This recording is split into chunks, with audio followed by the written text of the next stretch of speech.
మొదటి వచనంలో దుష్టత్వం అంటే మీ దుర్మార్గం, దేవునికి వ్యతిరేకం, అసహ్య కార్యములు, దేవునికి వ్యతిరేకమైన పనులు, ఇవల్ల దుర్మార్గం. నీవు దుష్టత్వం చూసి ఆనందించుడు దేవుడు కాదు అంటాడు కీర్తనకారుడైన దావీదు దాగా. నీవు దుష్టత్వం చూసి ఆనందించుడు కాదంటున్నాడు. చెడుతనం నీ యొద్ద చోటు లేదు. దావీదు భక్తుడు దేవుని కొనియాడుతున్నాడు. చెడ్డతలంపులు చెడుతనము నీ దగ్గర లేదయ్యా అంటున్నాడు. చెడుతనము నీ యొద్ద చోటే లేదు. కానీ మనుషులు భయంకరమైనటువంటి హృదయాలు, దేవుని హృదయంలో చోటు లేదు చెడుతనానికి. కానీ భక్తుడైన ఇర్మియా ప్రవక్త అంటాడు, హృదయం అన్నిటికంటే మోసకరమైనది, ఘోరమైన వ్యాధి కలది.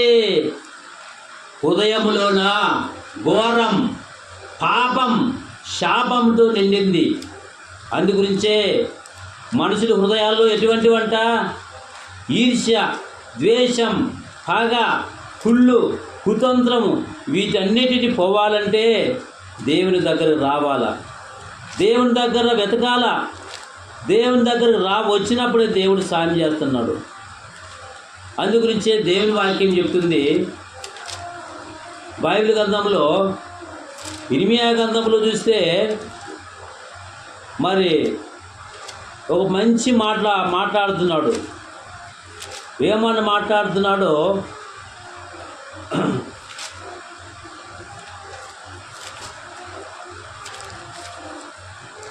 హృదయం అన్నిటికంటే, ఇర్మియా గ్రంథం 17వ అధ్యాయం చూస్తే, హృదయం అన్నిటికంటే ఘోరమైన అది వ్యాధి గలది, దాన్ని గ్రహించగలవాడేవాడు. ఒకని ప్రవర్తన బట్టి వాని క్రియల ప్రతిఫలం చొప్పున ప్రతీకారం చేయటం యెహోవాను నేను హృదయమును పరిశోధించేవాడను. హృదయములో టెస్ట్ చేసేవాడు ఆయన ఒక్కడే. వ్యాధి జ్వరాన్ని స్టెటెస్కోప్ మందుతో కనిపెడతాము. లోన హృదయము పాపము చేత నిండి ఉన్నది, శాపము చేత నిండినది. అందుగురించే ఈ హృదయం గురించి దేవుడు చెప్తున్నాడు. దేవుని కార్యక్రమాలను మరి మనం ఏం చేస్తున్నాం? అందుగురించే నీవు దుష్టత్వము చూసి ఆనందించడం దేవుడు కాదు, దుర్మార్గం బట్టి ఆనందించే దేవుడు కాదు. మనసులో తాగుడు, జూదము, వ్యభిచారం, మోసాన్ని బట్టి ఎగరలాంటి ఎంజాయ్ చేస్తున్నది లోకం ఎంజాయ్. అందుగురించే దేవుని వాక్యం చెప్తుంది, కపటం చూసి నారహత్య జరిగించే వారికి యెహోవాకు అసహ్య కార్యాలు, అసహ్యులంట, అసహ్య కార్యాలను చేస్తున్నారు. పిల్లరా, నీవు దుష్టత్వము చూసి ఆనందించిన దేవుడు కాదు. చెడుతనం నీ యొద్ద చోటే లేదు, మనుషుల దగ్గర ఉంది. అందుగురించే హృదయము చెడిపోయింది. యెషయా గ్రంథం 1వ అధ్యాయంలో చూస్తే ఎటువంటి హృదయాలంట మనుషులో, ఆకాశము నా మాట వింటున్నాయి, భూమి నా పాదపీఠము అవన్నీ వింటున్నాయి, నా మాట వినిపోక దేవుడు వేదన పడుతున్నాడు. లోపలిలోని పిల్లల కొరకు వేదన పడి తండ్రికి మొరపెడుతున్నాడు. యెషయా గ్రంథం 1వ అధ్యాయం చూస్తే యెహోవా మాట్లాడుచున్నాడు, ఆకాశమా ఆలకించుము, భూమి చెవియొగ్గుము, నేను పిల్లలు పెంచి గొప్పవారిని చేసింది, వారు నా మీద నిలబడి ఎద్దుతను కామందు ఎరుగును కానీ గాడిద సొంత వారిని తోటి తెలుసుకును. ఇశ్రాయేలుకు తెలివి లేదు, నా జనులు యోచింపరు. పాపిష్టి జనమా, దోషభరితమైన ప్రజలారా, దుష్ట సంతానమా, చెరుపు మీకు శ్రమ. వారు యెహోవాను విసర్జించున్నారు. ఇశ్రాయేలు యొక్క పరిశుద్ధ దేవుడు దూషితులు, ఆయన విడిచి తొలగిపోయి ఉన్నారు. నిత్యం తిరుగుబాటు చేయొచ్చు, మీరింకా కొట్టబడుదురు. ప్రతివాడు నడినెత్తిని వ్యాధి కలిగి ఉన్నాడు అని కదా. ప్రతివాడు నడినెత్తిని వ్యాధి రోగము శాపముతో నిండి ఉన్నాడు. ప్రతివాని గుండె బలహీనమయ్యను. బండబారిన మొండి హృదయాలకు దేవుడే గుణపాఠం చెప్పాలా, దేవుడైనా దెబ్బ కొట్టాలా, దేవుడైనా రోగం పెట్టాలా, ఆశతని పోవాలా, దేవుడైనా తన్నాలా. ఈ తల్లితే తప్ప దేవుని దగ్గర రాలేదు. ఎందుకంటే ఎన్నిసార్లు చెప్పిన లేని లోపడే పిల్లలు హఠాత్తుగా నాశనం. ఎంతోమంది దేవుని మనిషి బతుకుతున్నారు, దేవుని ఆజ్ఞలను పక్కన పెట్టి బతుకుతున్నారు.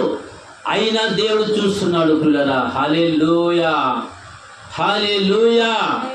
దేవుడు చెప్తున్నాడు, నా కుమారుడా నీ హృదయం నాకు ఇస్తావా అంటాడు. అరికాలు మొదలుకొని తల వరకు స్వస్థత కొంచెం లేదు. ఎక్కడ గాయాలు, ఎక్కడ చూసినను గాయములు, ఎక్కడ చూసిన గాయములు, దెబ్బలు, పచ్చి పుండ్లు, పిండపడలేదు, కట్టపడలేదు, తైలంతో మెత్తన చేయదు. అరికాలు మొదల వరకు నెత్తి వరకు స్వస్థత లేదు. పాపము చేత, కురుపుడు చేత, మరి ఎక్కడ చూసినా కుష్టు, పాపం అనే కుష్టు పిండబడలేదు.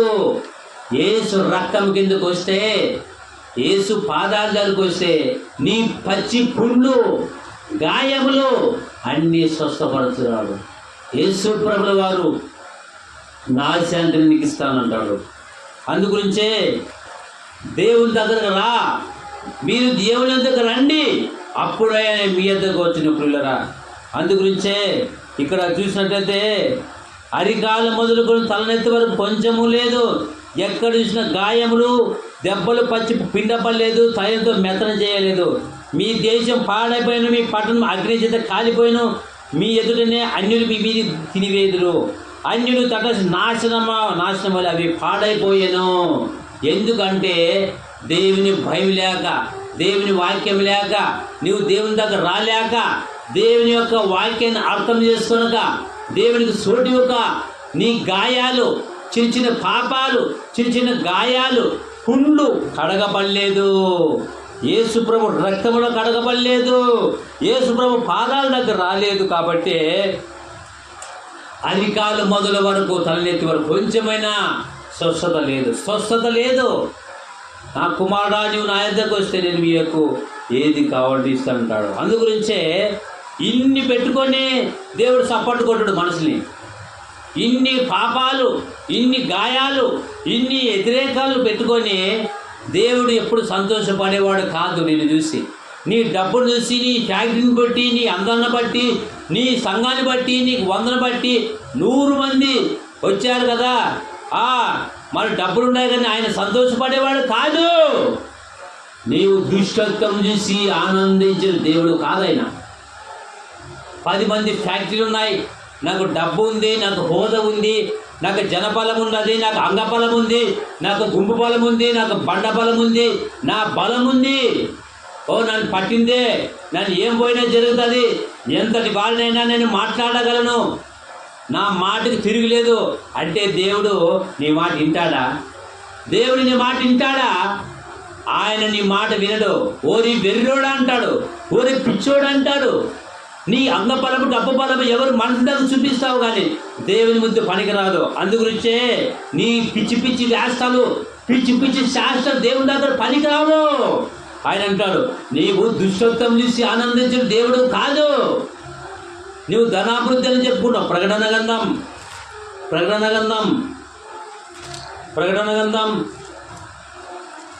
గ్రంథం 7వ అధ్యాయంలో చూస్తే ఒక మంచి మాట్లాడుతున్నాడు. నమ్మకమైన వాడు. ప్రకటన గ్రంథం 4వ అధ్యాయం. మరి ఇక్కడ చూసినట్లయితే నీ క్రియలు నేను ఎరుగుతును, నీవు చల్లగానైనా లేవు, వెచ్చగానే లేవు. నీవు చల్లగానైనా వెచ్చగానైనా ఉండని మేలు. నీవు వెచ్చగానైనను చల్లగానైనా ఉండగా నువ్వు వెచ్చగా ఉన్నావు కనుక నేను నా నోటితో ఉమ్మేస్తానంటాడు. నోటితో ఉమ్మేస్తాడు. ఎందుకంటే ఇక్కడ చల్లగా లేదు, నుచ్చగా లేదు. నేను 10 మంది బలగం ఉండాలనేది అని ఆయన సంతోషపడడు. నీవు ఏమంటాడని తెలుసా? నీవు చల్లగానే లేవు, నీవు వెచ్చగానైనను. ప్రకటన గ్రంథం 3వ అధ్యాయం చూస్తే దేవుడు చెప్తున్నాడు, నీ క్రియలు నేను ఎరుగుదును, నీవు చల్లగానైనను వెచ్చగానే నీవు లేదు, వెచ్చగానే ఉండిన మేలు. నీవు నులివెచ్చనగా చల్లగానే ఉండిన నులివెచ్చనగా ఉన్నావు కనుక నేను నిన్ను నా నోటి నుండి ఉమ్మివేయ ఉద్దేశించున్నాను. నీవు దౌర్భాగ్యుడవు, దిక్కుమాలిన వాడవు, దరిద్రుడవు, గుడ్డివాడవు, దిగంబరుడు అయినావు నేను ఎదుగుతును. నీవు ధనవంతుడవై ధనవృద్ధి చేసి ఉన్నావు, నాకేమీ కొదవలేదని చెప్పుకుంటున్నావు. నీవు ధనావృద్ధి చేసుకున్నట్లు అగ్నితో పుటం వేయబడి బంగారమును దిశమెల్లా సిగ్గు కనపరచడం ధరించుకున్నట్టు నీ వస్త్రం నీ దృష్టి కలుగునట్టు నీ కన్నులకు కాటుక నాయతో కొన నీకు బుద్ధి చెప్పుచున్నాను. ఏమంటాడు తెలుసా? నువ్వు దౌర్భాగ్యుడవు, దిక్కుమాలిన వాడవు, దరిద్రుడవు, గుడ్డోడువు, దిగంబరుడు అయి ఉన్నావు నెరుగుదును. నేను ధనవృద్ధులను సమృద్ధి చేసినాను, నాకేమో కొదవలేదని చెప్పుకొచ్చున్నారు. ఈరోజు నాకు బలం ఉందయ్యా, నాకు వారున్నారు వీరున్నారని చెప్పుకున్నావు. నువ్వు దిక్కుమాలి దరిద్రుడవు, దౌర్భాగ్యుడు అంటాడు పిల్లరా. కానీ నీ హృదయం నాకు ఇస్తావా అంటాడు. నీ హృదయం నాకు ఇస్తే నీలోకి వస్తాను నువ్వు. అందుగురించి డాంబికులు నీ సన్నిధిలోనే నిలవలేరంట. డబ్బా అంటారు. డబ్బకులు, డంబాచారం చేసేవారు, డాంబికులు నీ సన్నిధి నిలవలేరు. పాపం చేయవారు నీకు అసహ్యులు. పాపం చేసేవారంతా నీకు అసహ్యాలంట. పాపం చేసేవారంతా నీకు అసహ్య కార్యాలు చేస్తారు. పాప కార్యాలను చేసేవారంతా నీకు అసహ్య కార్యాలు చేస్తారు. పిల్లరా, పాప కార్యాలను చేసి నువ్వు టైం పాస్ చేస్తావా? అందుగురించి కీర్తన కాదంటే 4వ కీర్తన 2 నరులారా, ఎంతకాలం నా గౌరవం అవమానం మారుస్తారు, ఎంతకాలం వ్యర్థమైదాన్ని ప్రేమిస్తారు, ఎంతకాలం అబద్ధమైదాన్ని వెతుకుతారు, ఎంతకాలం అబద్ధాన్ని వెతుకుతారు. అబద్ధాన్ని వెతితే అర్జెంటుగా నాశనం అయిపోతారు.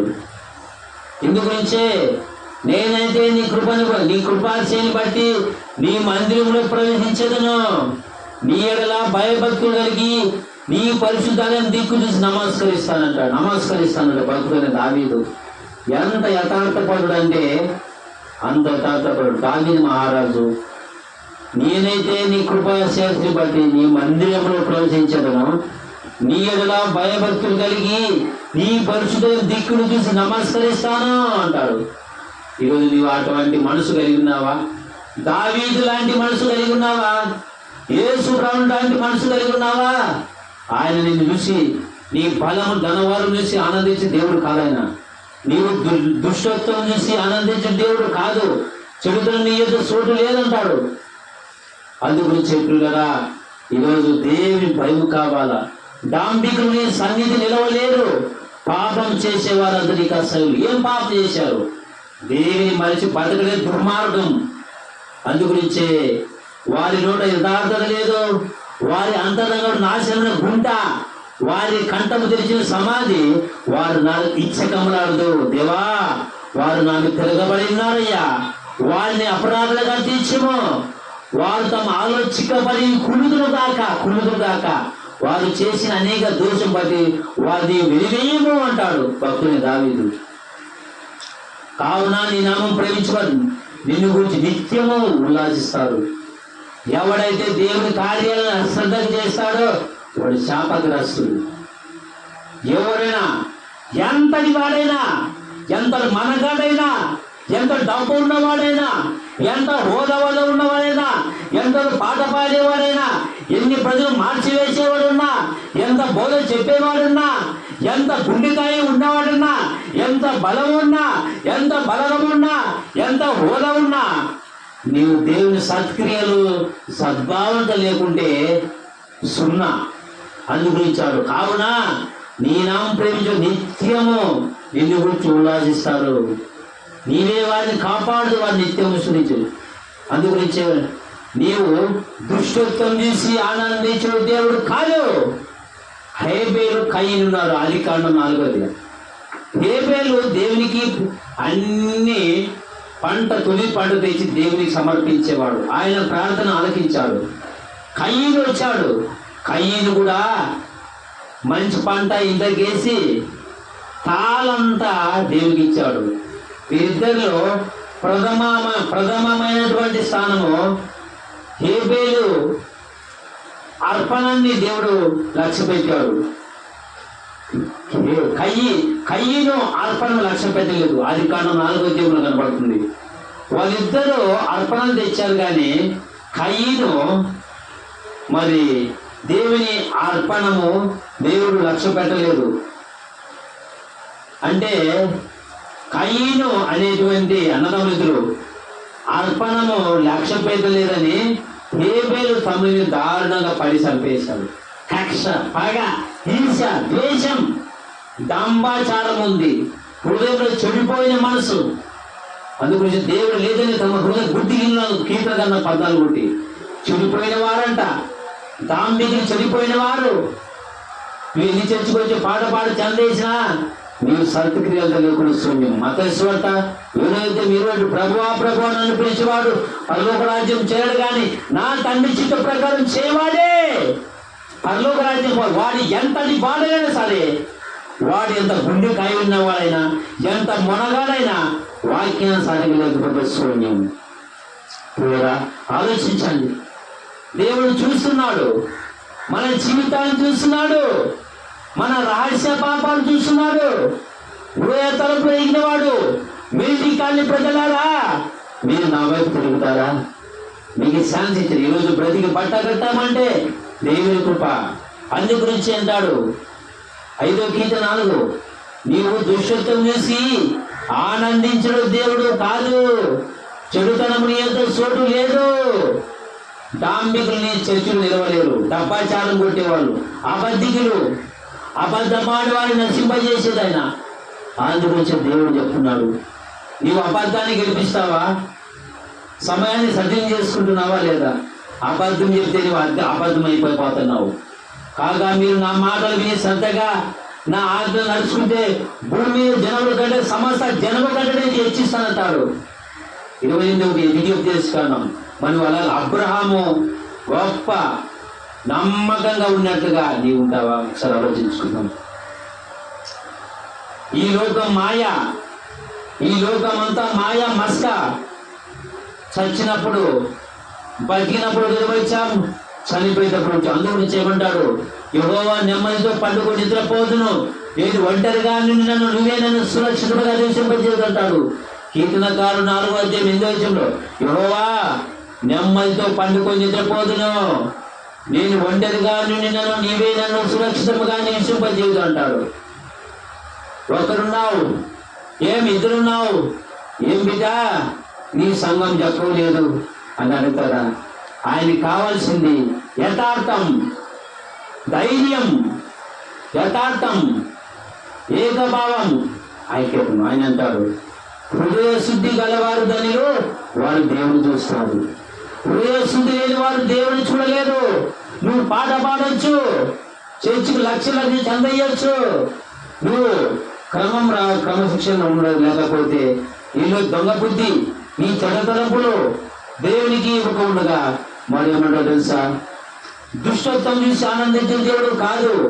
మాలకి గ్రంథం 1వ అధ్యాయం కాదు, మాలకి గ్రంథం 3వ అధ్యాయం 7వ వచనము. అక్కడ అంటారు, మేము దేవుని నమ్ముకున్నామయ్యా కదయ్యా. మాకేమంటారు? మీ పితరులు నాటుని మీరు నా ఆజ్ఞలు గైకొనక వాటిని త్రోసివేసి, అయితే మీరు నా తట్టు తిరిగినలా నేను మీ తట్టు తిరిగిన సైన్యములు తగిన యెహోవా చెలుచున్నాడు. మేము దేని విషయంలో తిరుగుతామని మీరందరూ, మానవుడు దేవుని యొక్క దొంగ అయితే మీరు నా యొక్క దొంగతనం చేసినారు. దేని విషయంలో? మేము మీ యొక్క దొంగిలితమని మీరందరూ 10వ భాగం ప్రతిష్టార్పణ ఇవ్వక దొంగతనం చేసినారు.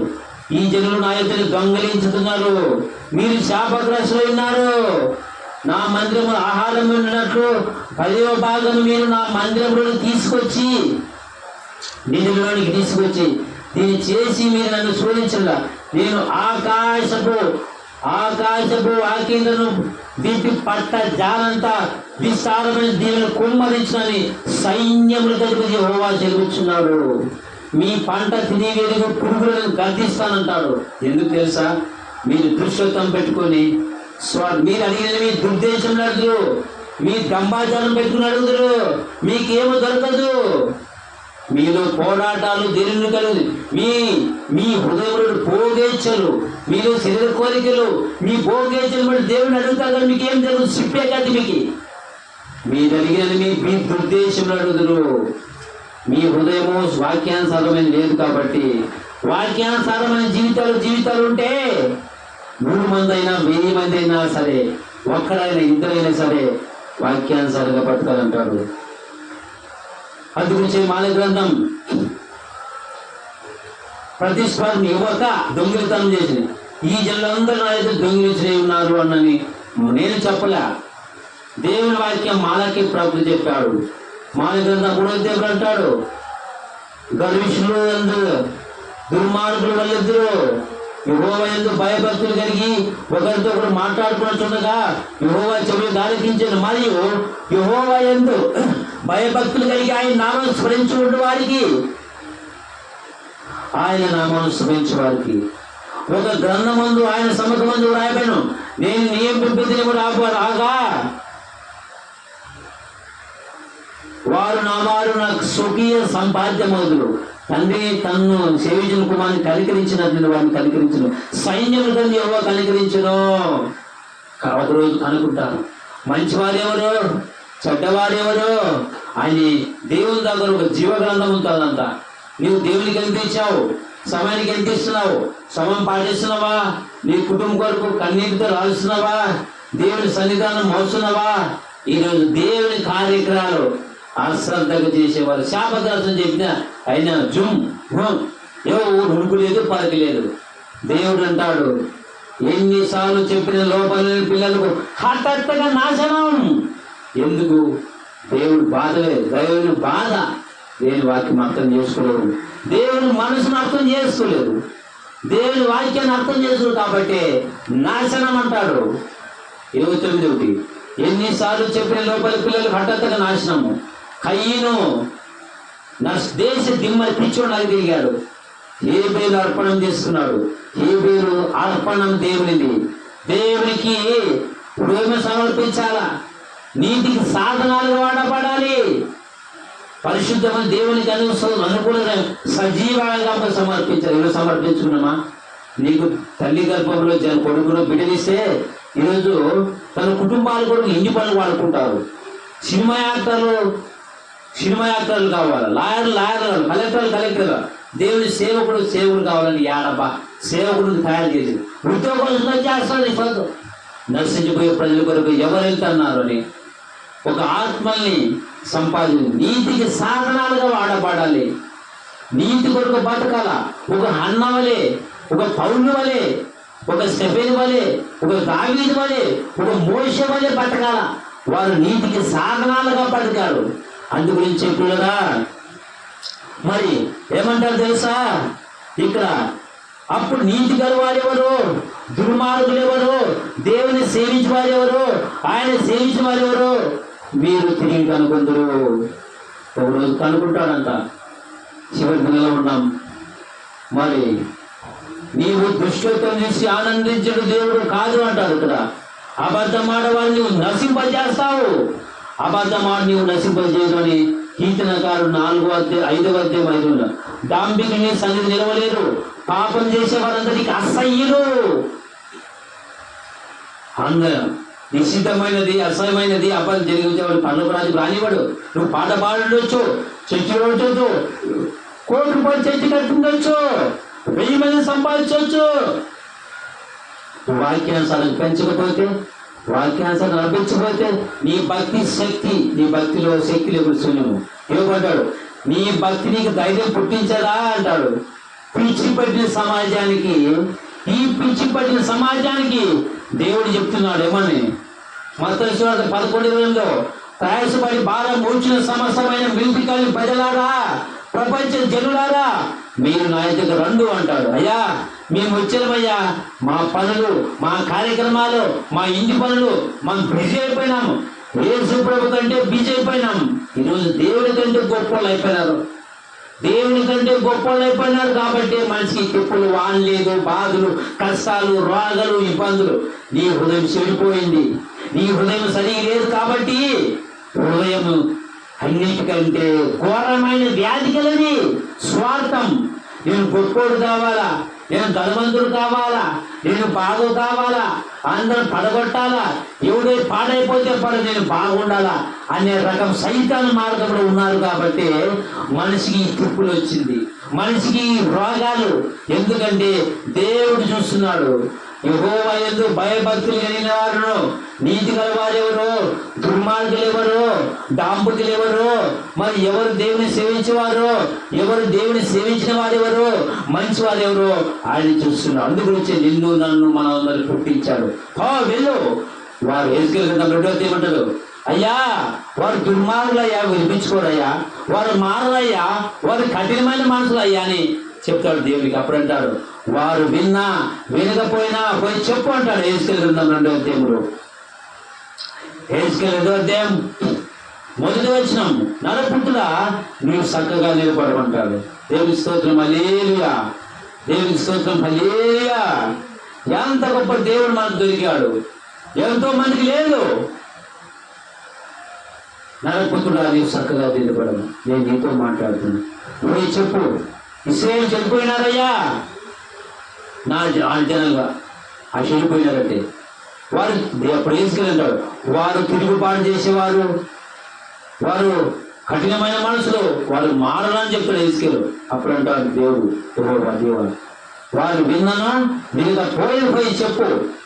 దేవుడు చెప్పిన మాట నేను చెప్పని చెప్పారు. అందుగురించి మార్క్స్ వార్త 16 నమ్మి బాప్తిస్మం నమ్మని వారికి శిక్ష, నరక శిక్ష. అందుగురించి ప్రయాసపడి బాగా మోచిన సమస్త జనులారా మీరు నా దగ్గర రండి, నేను మీకు విశ్రాంతి ఇస్తాను. ఎవరో కాల సమయంలో పునరుత్థానం ఇచ్చాడు. కుమారుడా చిన్న మంద భయపడి విడుదలి. దేవుడు అంటే ఎక్కడ 2-3 ఉంటాడు అక్కడే ఉంటాడు మాట ఇచ్చిన దేవాది దేవుడు.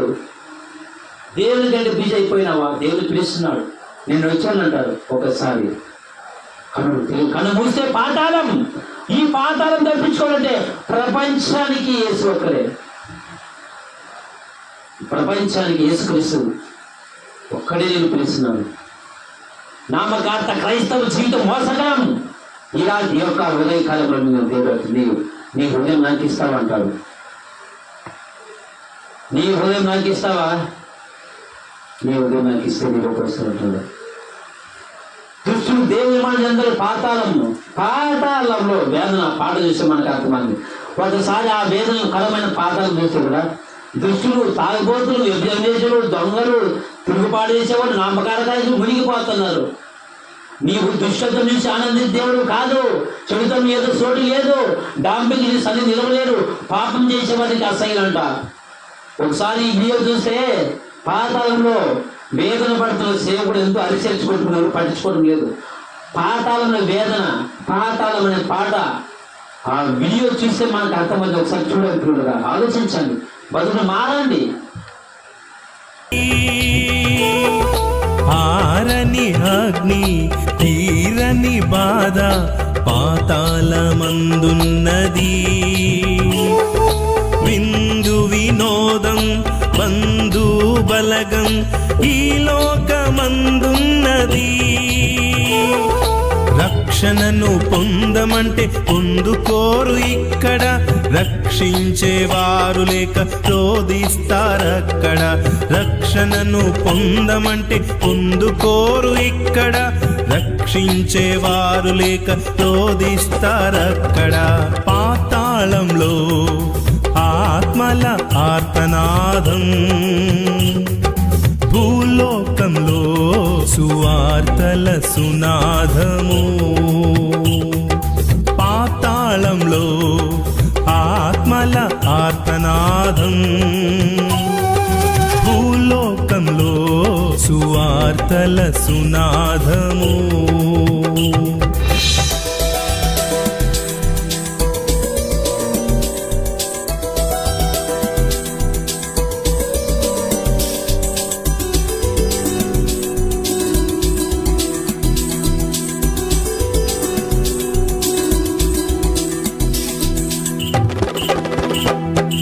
ఇది రంగుల లోకం, అంగులు చూపి రమ్మని పిలుస్తున్నది.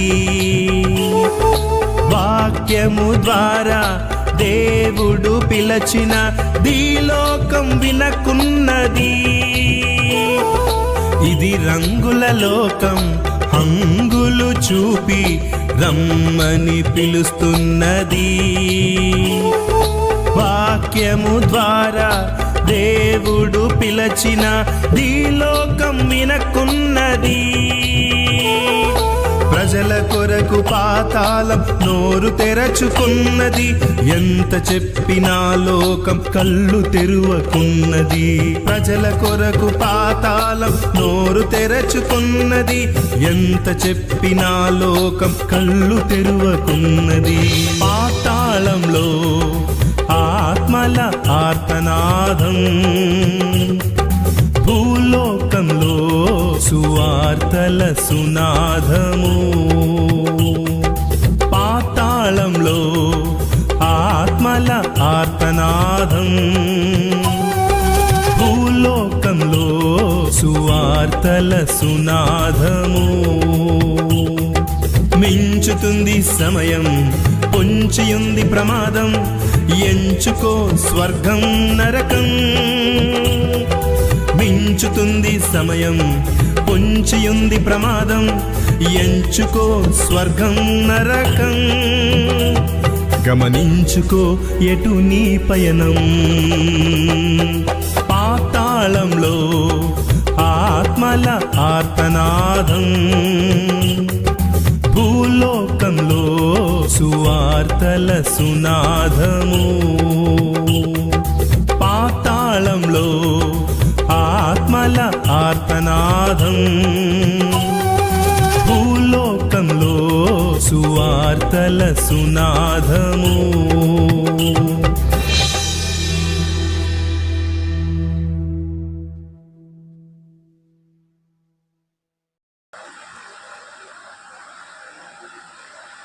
చూశారు, విన్నారు కదా పాతాళం గురించి. వేదనకరమైనటువంటి జీవితం, వేదనకరమైనటువంటి పాతాళం, భయంకరమైన పాతాళం. నేను పిలుస్తున్నాడు, ఇప్పటికే నువ్వు బతుకు మారగలవా? నీ జీవితం మారగలవా? అందు గురించి అంటాడు యెహోవా, 5వ కీర్తన మొదటి, యెహోవా నా మాట చెవి పెట్టము, నా ధ్యానం మీద లక్ష్యం ఉంచము అంటాడు.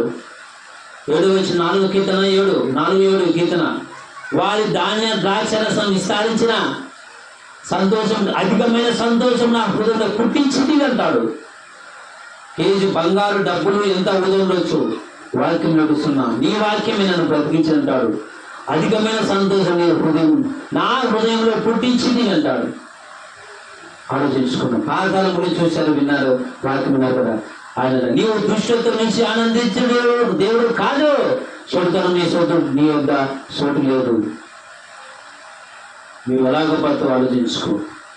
ప్రార్థన చేసుకున్నాను, ప్రార్థన చేసుకున్నాను. ప్రార్థన చేయి, మోకరించి ప్రార్థన చేయి, దగ్గరకు వచ్చి ప్రార్థన చేయి.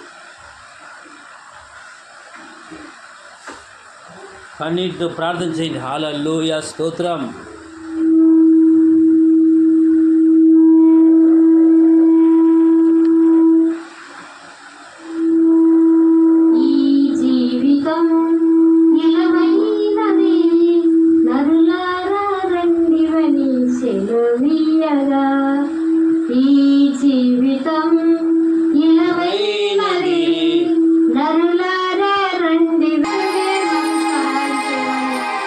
Krishna,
అందరికీ ఉపకారం శ్రీరాములకు ఆరోగ్యం వారి భార్య మానవం చేస్తుంది ప్రభా అంతరాలు చంద్రాలు ఏసు నామములో కాల్చిలే తండ్రి ప్రభా